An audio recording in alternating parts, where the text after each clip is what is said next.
Captain Jake Morrison stood on the bridge of the USS Liberty, watching the stars move slowly past the main screen. He had been the captain of this ship for 3 years now and loved every day of it. The Liberty was not a warship or a fighter. It was a peaceful exploration vessel that carried scientists and researchers to distant worlds. The ship had comfortable living spaces for 200 crew members and the best scientific equipment that Earth could provide. Jake was a tall man with brown hair and kind eyes. He had joined the space program because he wanted to see new worlds and meet alien species. The Liberty had taken him to more places than he had ever dreamed of as a young man. They had discovered 6 new planets with life and made contact with 4 different alien species. Each discovery made Jake proud to be human and proud to command such a wonderful ship. This morning the Liberty was approaching Kepler Station. It was a large space station that served as a trading post and meeting place for dozens of different alien species. Jake always enjoyed visiting Kepler Station because the crew could rest and the scientists could share their discoveries with other researchers from across the galaxy. The station was neutral territory where all species could meet in peace. Dr. Lisa Chen walked onto the bridge carrying a cup of coffee and a datapad. She was the chief scientist on the Liberty and one of Jake's best friends. Lisa had short black hair and was always smiling. She loved her work and had made some of the most important discoveries during their 3-year mission. "Good morning, Captain," Lisa said as she sat down in the chair next to Jake. "Are you ready for another boring day of paperwork at Kepler Station?" Jake laughed. "I know you hate the administrative stuff, Lisa, but we need to follow the rules. The Galactic Council requires all ships to register when they dock at stations. It keeps everyone safe." "I understand that," Lisa replied. "I just wish the paperwork was not so complicated. Sometimes I think humans make things more difficult than they need to be." Jake was about to respond when Communications Officer Ryan Burke turned around from his station. Ryan was a young man with red hair who had joined the crew just 6 months ago. He was eager and hard-working but still learning the complicated rules of interstellar travel. "Captain, we are receiving a message from Kepler Station," Ryan said. "They are giving us permission to dock at Bay 7. A galactic customs agent will board us for the standard inspection." "Thank you, Ryan," Jake replied. "Tell them we will be ready for inspection in 1 hour." The Liberty moved slowly toward the massive space station. Kepler Station was shaped like a giant wheel spinning in space. The outer ring contained shops and restaurants while the inner sections held offices and living quarters. Ships docked along the outer edge where mechanical arms would grab them and pull them safely into the docking bays. Jake watched as their ship was guided into Bay 7. The mechanical arms locked onto the Liberty and pulled it into the enclosed space. He could see alien workers moving around outside, preparing to connect power and air supplies to their ship. Everything looked normal and routine. "All departments, report ready for inspection, Captain," reported Lisa as she checked her data pad. Jake nodded. The Galactic Customs inspection was always the same. An alien official would come aboard and check their cargo manifest and crew records. They would verify that the ship matched its registration and that all the paperwork was correct. It usually took about 30 minutes and then they would be free to explore the station. The airlock door opened and Jake went to meet the customs agent. Walking through the door was an insect-like alien about 6 feet tall with 4 arms and large black eyes. Jake recognized the species as a Vextari. They were known for being very careful and thorough in their work. The alien carried a small device that could scan and translate documents instantly. "I am Agent Vextar," the alien said through a small translation device attached to his chest. "I am here to conduct the required customs inspection of your vessel." "Welcome aboard, Agent Vextar," Jake replied politely. "I am Captain Morrison. We are ready for your inspection." The agent nodded and began scanning Jake's identification card and the ship's registration documents. His large black eyes looked at the small screen on his device, and Jake could see him reading the information carefully. Everything seemed normal until the agent stopped and made a clicking sound that Jake had never heard before. "Captain Morrison, there appears to be an error in your ship's classification," Agent Vextar said slowly. Jake felt confused. "What kind of error, Agent Vextar?" The alien held up his device so Jake could see the screen. "There in official Earth, Government language was the registration for the USS Liberty, but instead of being listed as an exploration vessel, it was classified as something else entirely. Jake read the words 3 times before he could believe what he was seeing. The USS Liberty was officially registered as a weapon of mass destruction. This must be a mistake, Jake said quickly. The Liberty is a peaceful scientific ship. We carry no weapons except for basic defensive systems. Our mission is to explore new worlds and conduct research. Agent Vextar clicked again, and his translator made worried sounds. Captain Morrison, I understand your confusion, but the documentation is very clear. According to the Earth Department of Interstellar Affairs Form 27B, your vessel is classified as military ordnance. Specifically, it is listed as an explosive device capable of mass destruction. Jake stared at the screen in shock. Someone on Earth had made a terrible mistake. The Liberty was about as dangerous as a floating laboratory.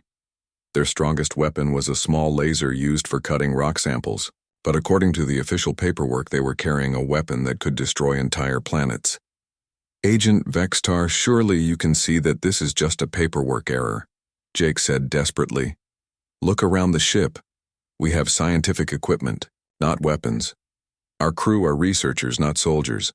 The alien agent looked uncomfortable. Captain Morrison, I sympathize with your situation, but I must follow Galactic Council regulations. All vessels classified as weapons of mass destruction are subject to immediate quarantine. I am required to seal your docking bay and contact the Council Enforcement Division. Jake felt his heart sink. The Galactic Council had very strict rules about weapons in neutral space. Ships carrying dangerous weapons were not allowed to dock at civilian stations or conduct trade with peaceful species. If the Liberty was officially classified as a weapon, they could be banned from visiting any Council territory. How long will this quarantine last? Jake asked. Until the classification error can be corrected through proper channels. Agent Vextar replied. The Earth government must file the appropriate forms to change your ship's status. Based on my experience with human bureaucracy, this process could take several months or possibly years. Jake watched in horror as Agent Vextar activated his sealing device. Metal barriers began sliding across the docking bay entrance, trapping the Liberty inside. Red warning lights started flashing, and Jake could hear announcement systems warning other ships to stay away from Bay 7. In less than 10 minutes, a simple paperwork error had turned their peaceful exploration ship into a galactic threat. Jake knew that somewhere on Earth a clerk had checked the wrong box on a form. That one small mistake had just created the biggest crisis of his career. Agent Vextar finished his work and prepared to leave the ship. Captain Morrison, I am sorry for this situation. I have sent a report to the Council Enforcement Division. They will contact Earth directly to resolve this matter. After the agent left, Jake stood alone in the airlock, staring at the sealed docking bay. Outside, he could see security officers taking positions around their ship. The USS Liberty was now officially a prisoner at Kepler Station, and Jake had no idea how to fix the situation. Dr. Lisa Chen stood at the observation window watching 3 large ships approach Kepler Station.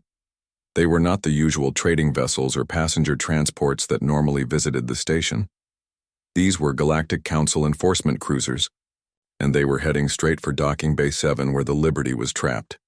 Lisa had been trying to make sense of the situation for the past 2 hours.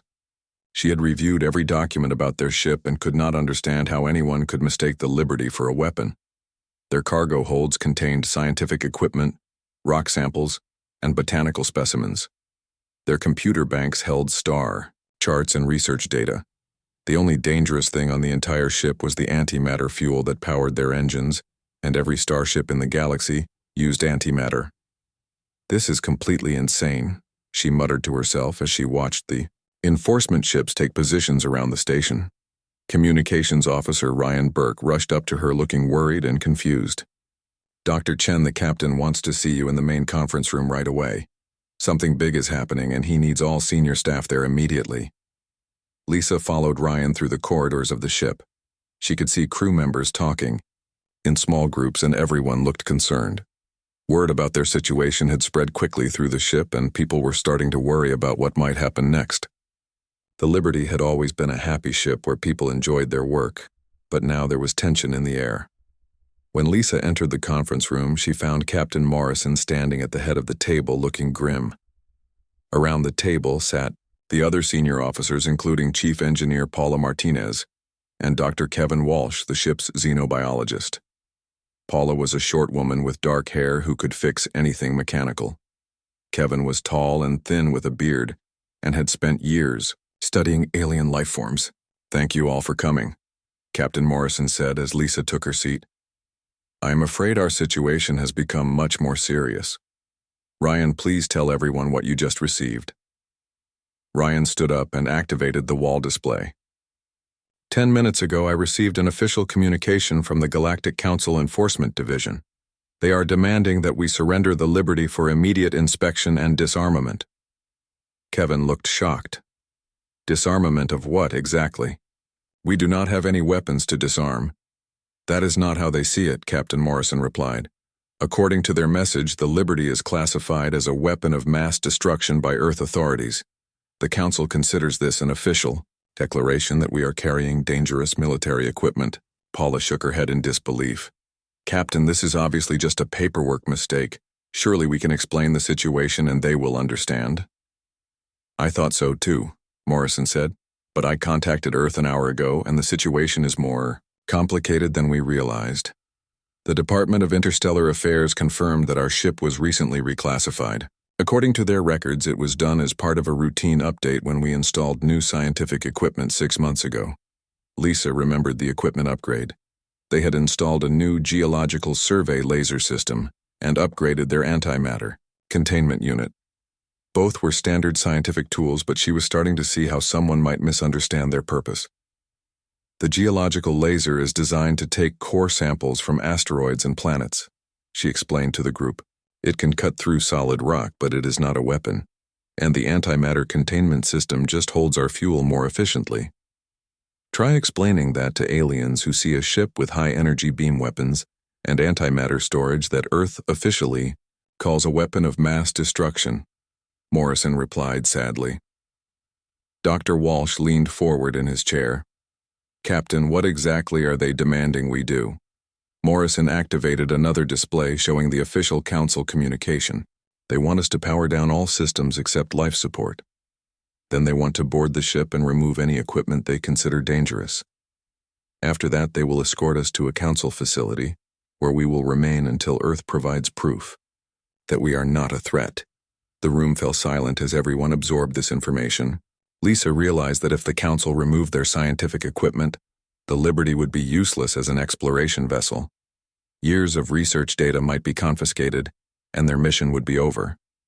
Worse yet, they might spend months or even years locked up at a council facility, while Earth's bureaucracy tried to fix the paperwork error. "What happens if we refuse their demands?" Paula asked quietly. Morrison looked even more serious. "They have classified us as a hostile military vessel in neutral space. If we refuse to surrender, they have the authority to use force to disable or destroy us." Lisa felt anger rising in her chest. "So because some clerk on Earth checked the wrong box on a form, we might be destroyed by the Galactic Council? This is absolutely ridiculous." "I agree completely," Morrison replied. "But we are dealing with bureaucracy on a galactic scale. The Council has procedures and protocols that must be followed exactly. They cannot make exceptions even for obvious mistakes, because that would set a dangerous precedent." Ryan spoke up from his communications station. "Captain, I am receiving another message from the lead enforcement ship. They are giving us 2 hours to comply with their demands. After that, they will consider us to be in violation of Council security protocols." Kevin stood up and walked to the window. "Look at this situation from their perspective. Earth sends a ship to their territory and officially declares it to be a weapon of mass destruction. Then, when questioned about it, the crew claims it is all just a mistake. How do they know we are telling the truth? Because we are obviously scientists, not soldiers," Paula protested. "Are we, though?" Kevin continued. "Look at our crew records. Captain Morrison is a former military officer. Paula, you designed weapon systems before joining the space program. Half our security team are former Marines. On paper, we could easily be a military crew operating under scientific cover. Lisa realized that Kevin was right. When viewed from the outside, their situation looked very suspicious. A ship full of people with military backgrounds carrying high-energy equipment and antimatter fuel that Earth had officially classified as a weapon. The Galactic Council would be foolish not to take the threat seriously. "There has to be a way out of this," she said desperately. "We cannot just surrender our ship and let them destroy 3 years of research." Morrison sat down heavily in his chair. "I have been thinking about our options for the past hour. We could try to run, but the enforcement ships are faster and better armed than we are. We could try to contact Earth and demand they fix the paperwork immediately, but that could take weeks or months. Or we could surrender and hope the Council treats us fairly." "None of those options sound good to me," Paula said. Lisa stared out the window at the alien ships surrounding them. Somewhere in the vast bureaucracy of Earth, a single form had been filed incorrectly. That one small error had triggered protocols across multiple star systems and brought 3 military cruisers to arrest them. She found herself wondering if there might be a way to use the very system that had created this problem to solve it. "Captain, what if we do not fight the classification?" she said slowly. "What if we embrace it?" Everyone turned to look at her with confused expressions. "Think about it," Lisa continued. "Earth has declared that we are a weapon of mass destruction. Maybe we should show the Galactic Council exactly what kind of weapon we really are." Deputy Administrator Helen Foster sat in her small office on the 32nd floor of the Department of Interstellar Affairs building in Washington, D.C. She was drinking her 3rd cup of coffee of the morning and reviewing shipping manifests when her secure communication terminal started making urgent beeping sounds. Helen was a middle-aged woman with gray hair who had worked for the government for 25 years. She had seen many crises come and go, but the angry red lights flashing on her screen told her this was something serious. She pressed the answer button and the face of Admiral Steve Collins appeared on her monitor. Collins was the head of Earth's Space Command and one of the most important military officers in the solar system. His face was red with anger, and Helen could see the veins bulging in his neck. "Foster, what in the name of all that is holy have you people done now?" Admiral Collins shouted before Helen could even say hello. Helen felt confused and worried. "Admiral Collins, I am not sure what you are referring to. Has something happened that involves my department?" "Your department just classified a peaceful exploration ship as a weapon of mass destruction, and now the entire Galactic Council is threatening military action against Earth," Collins replied angrily. "Please tell me you have some idea what I'm talking about." Helen felt her stomach drop. She quickly pulled up the recent ship classifications on her computer and started searching through the files. "Admiral, which ship are we discussing? I have processed dozens of classification updates this month." "The USS Liberty," Collins said through gritted teeth. "According to the Galactic Council, that ship is currently quarantined at Kepler Station because your department officially declared it to be an explosive device capable of mass destruction." Helen typed frantically on her keyboard, searching for the Liberty's file. When she found it, she felt her blood turn cold. There on her screen was the official classification form, and someone had indeed checked the box marked military ordnance instead of scientific equipment. The mistake was so obvious that Helen could not understand how it had happened. "Admiral, I am looking at the file now and I can see there has been an error," Helen said weakly. "The Liberty was supposed to be reclassified as a research vessel with upgraded scientific equipment. Someone marked the wrong category on the form." "Who exactly made this mistake, Foster? Because right now, I have the Galactic Council demanding that Earth surrender the Liberty for disarmament or face economic sanctions against our entire planet." Helen scrolled through the file history and found the name of the person who had processed the paperwork. It appears that intern Gary Mitchell handled this classification. He started working here just 2 weeks ago, and this was probably one of his first assignments. Admiral Collins put his head in his hands. An intern. A brand new intern just created an interstellar incident that could destroy Earth's relationship with the Galactic Council. "Foster, do you have any idea how serious this situation is?" Helen was starting to understand the full scope of the problem. The Galactic Council had very strict rules about weapons in neutral space. If Earth had officially declared a ship to be a weapon of mass destruction, then the Council would treat it as exactly that. They would not care that it was just a paperwork error. "Admiral, how long do we have to fix this situation?" Helen asked nervously. "The Liberty has 2 hours to surrender to Council forces, or they will be treated as a hostile military vessel," Collins replied. "I need you to fix this classification immediately and send the corrected paperwork to the Council."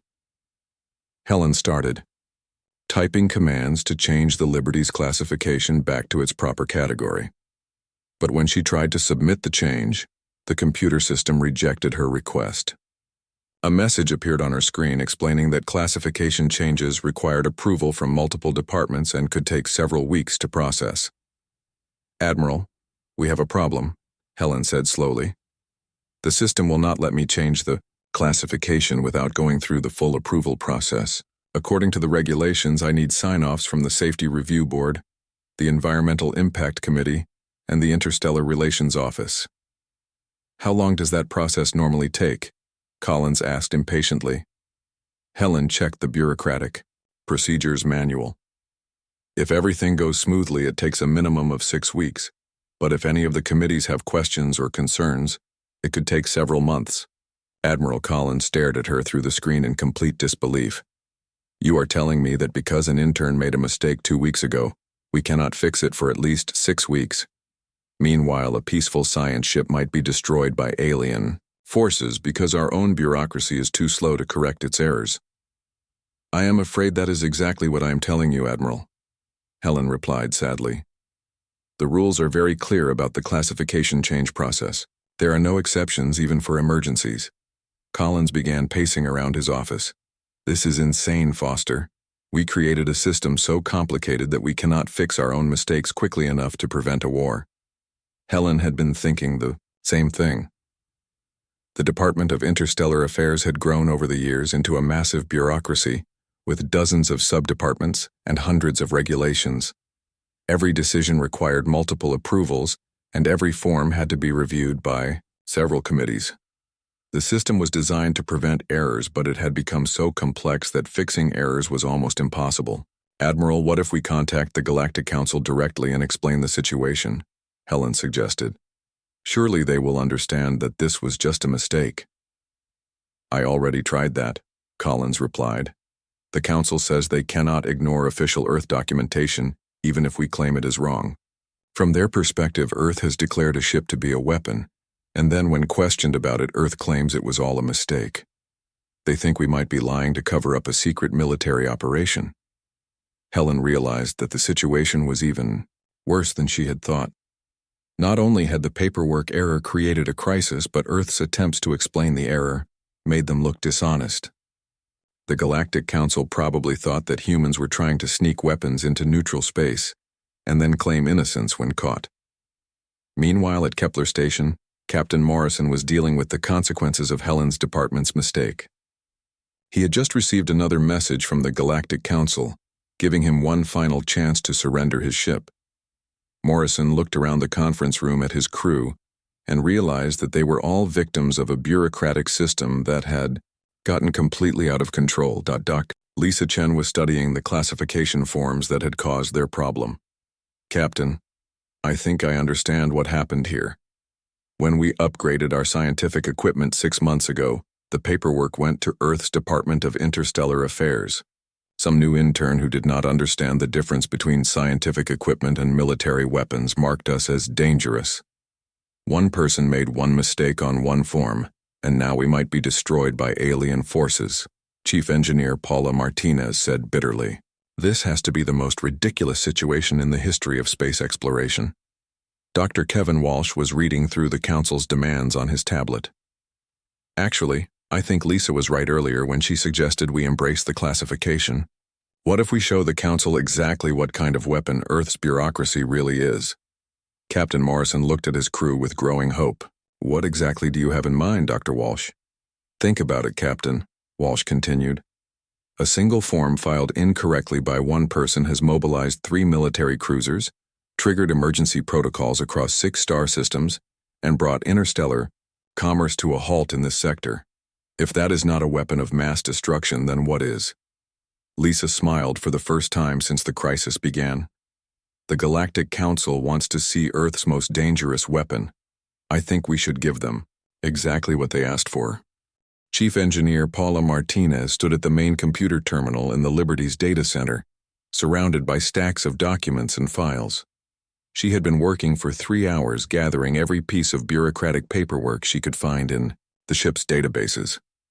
Her idea was either completely brilliant or totally insane, but at this point they had nothing left to lose. "Captain, I think we should formally request a demonstration hearing with the Galactic Council," Paula said as Captain Morrison entered the room.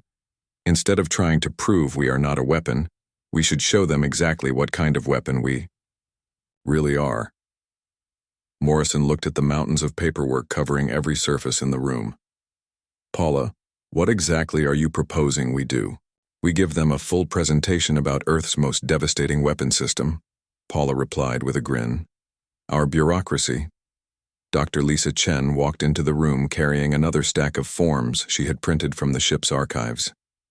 "I have been helping Paula gather documentation for the past hour, and I have to say this might actually work. The amount of paperwork required for basic government functions on Earth is absolutely staggering." Morrison picked up one of the documents and started reading. It was a form for requesting permission to change the color of paint in a government office. The form was 12 pages long and required signatures from 14 different departments. "This is for changing paint color. 12 pages for paint color." "That is nothing, Captain," Paula laughed. "Look at this one." She handed him a thick manual labeled "Procedures for Filing a Complaint About an Incorrectly Filed Form."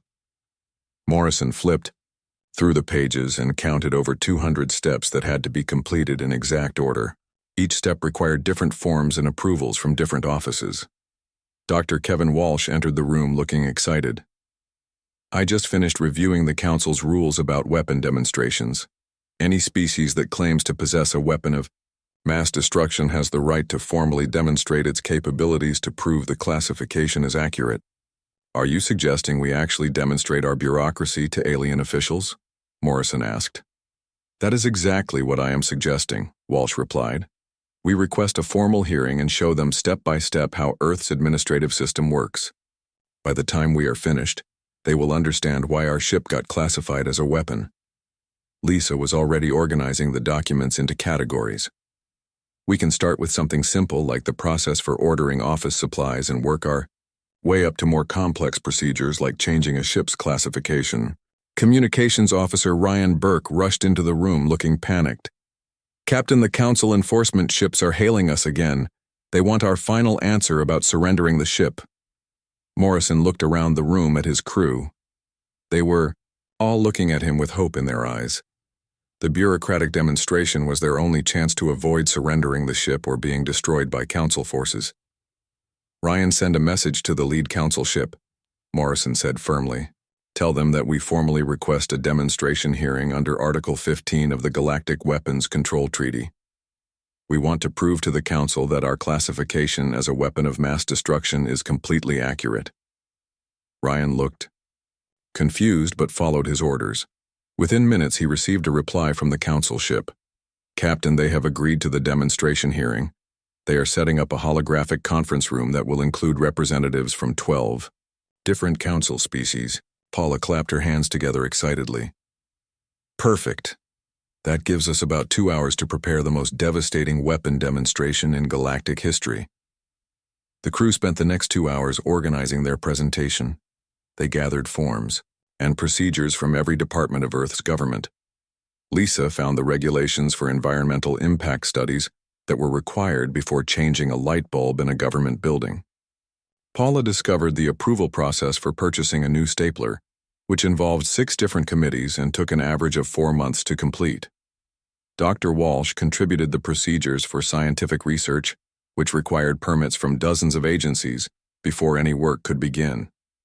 Even something as simple as collecting a rock sample from an uninhabited planet required approval from the Environmental Protection Agency, the Department of Interstellar Affairs, the Space Research Board, and the Committee for the Protection of Alien Environments. When the time came for the demonstration, Captain Morrison stood before the holographic images of 12 alien officials representing the major species of the Galactic Council. He could see creatures with tentacles, beings made of crystalline structures, and insect-like aliens similar to Agent Vextar who had started this whole crisis. Honored representatives of the Galactic Council, Morrison began formally. I am Captain Morrison of the Earth vessel USS Liberty. We have requested this hearing to demonstrate why our ship has been correctly classified as a weapon of mass destruction by Earth authorities. The alien representatives looked curious and slightly confused. The crystalline delegate spoke first. Captain Morrison, we are prepared to observe your weapon demonstration. Please proceed. Morrison nodded to Paula, who activated the main display screen. Distinguished council members, I present to you Earth's most devastating weapon system. Administrative. Form 27, B subsection C, paragraph 12, clause 4.2.1. What appeared on the screen was a flowchart showing the process for changing a ship's classification from scientific to military status. The chart covered the entire wall and contained over 300 steps connected by lines and arrows. Each step required different forms and different approvals from different departments. The alien representatives stared at the chart in growing confusion and horror. Morrison began explaining each step in detail. First, the request had to be filed with the Department of Interstellar Affairs. But before that form could be processed, it required an environmental impact assessment from the Environmental Protection Agency. However, the Environmental Protection Agency could not begin their assessment until they received approval from the Committee for Space Environmental Protection. The Committee for Space Environmental Protection only meets once every 3 months, Morrison explained helpfully, and their decisions must be reviewed by the Board of Environmental Appeals, which meets once every 6 months. The tentacled delegate from the Aquatic Alliance made a gurgling sound that the translator interpreted as distress. Captain Morrison, how long does this process normally take? For a simple classification change like ours, the minimum time is 18 months, Morrison replied. However, if any of the committees have questions or concerns, the process can take several years. Paula stepped forward to continue the demonstration. But wait, there is more. If anyone disagrees with the final decision, they can file an appeal using Form 63A, which starts an entirely new approval process that can take up to 5 years to complete. The insect delegate began making rapid clicking sounds. You mean that correcting the error that caused this crisis requires going through this entire process? That is correct, Lisa said as she joined the presentation. And the appeal process has its own appeals process in case someone disagrees with the appeal decision. Dr. Walsh activated another display showing the organizational chart of Earth's Department of Interstellar Affairs. The chart showed 47 different sub-departments, each with their own approval requirements and procedures. Each of these departments has the authority to delay or reject any classification request for any reason they consider appropriate. The crystalline delegate made a sound like breaking glass. This system is designed to prevent anything from ever being accomplished. Now, you're beginning to understand the true nature of Earth's most powerful weapon, Morrison said with a satisfied smile. By the 3rd hour of the demonstration, several council representatives had requested medical attention for stress-related symptoms. The Zephyrian delegate had actually collapsed when Dr. Lisa Chen explained the process for filing a complaint about an incorrectly filed form. The procedure required submitting Form 156J to a committee that only met 4 times per year, and the next meeting was not scheduled for 7 months. Captain Morrison watched with satisfaction as the alien officials struggled to understand the complexity of Earth's bureaucratic system. The tentacled delegate from the Aquatic Alliance had been quietly weeping for the past 30 minutes. The insect representative was making distressed clicking sounds and rocking back and forth in his chair. Even the normally composed crystalline delegate appeared to be developing stress fractures along his mineral surface. Perhaps we should move on to the appeals process, Chief Engineer Paula Martinez suggested helpfully, as she activated another display screen. The new chart showed the procedure for appealing a bureaucratic decision that someone disagreed with. It was even more complex than the original classification process and included multiple levels of review committees. Each level had different requirements and different waiting periods. The first level of appeal goes to the Departmental Review Board, Paula explained. This board consists of 7 members who must all agree before the appeal can proceed. If even one member disagrees, the appeal is automatically rejected and must be refiled using a different form. The crystalline representative made a sound, like grinding stones. What happens if the appeal is rejected?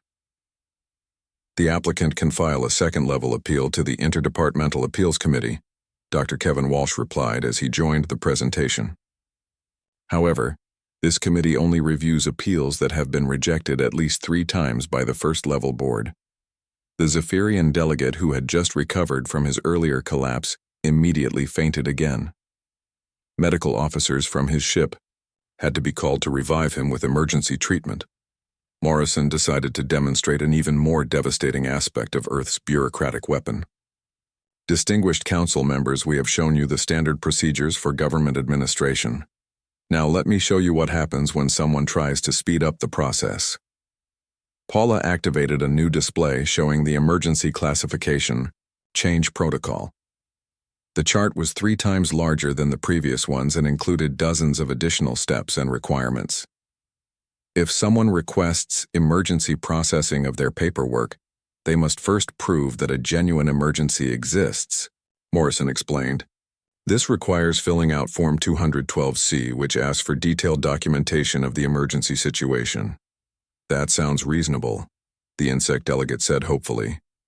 Unfortunately, Form 212C cannot be processed without supporting documentation from Form 212D, which certifies that the emergency is not the result of poor planning by the applicant, Lisa continued, and Form 212D requires a review by the Emergency Situations Assessment Board. Walsh stepped forward with another chart. The Emergency Situations Assessment Board meets once per month unless there is a genuine emergency, in which case they meet immediately. However, they cannot determine if there is a genuine emergency until they review Form 212C, which cannot be submitted without Form 212D. The alien representative stared at this information in complete horror. The tentacle delegate was now making high-pitched keening sounds that the translator could not interpret. The crystalline delegate had developed visible cracks across his entire body and appeared to be in danger of breaking apart entirely. You have created a system where requesting emergency help requires going through a process that is slower than the normal process, the insect delegate said in a voice full of despair.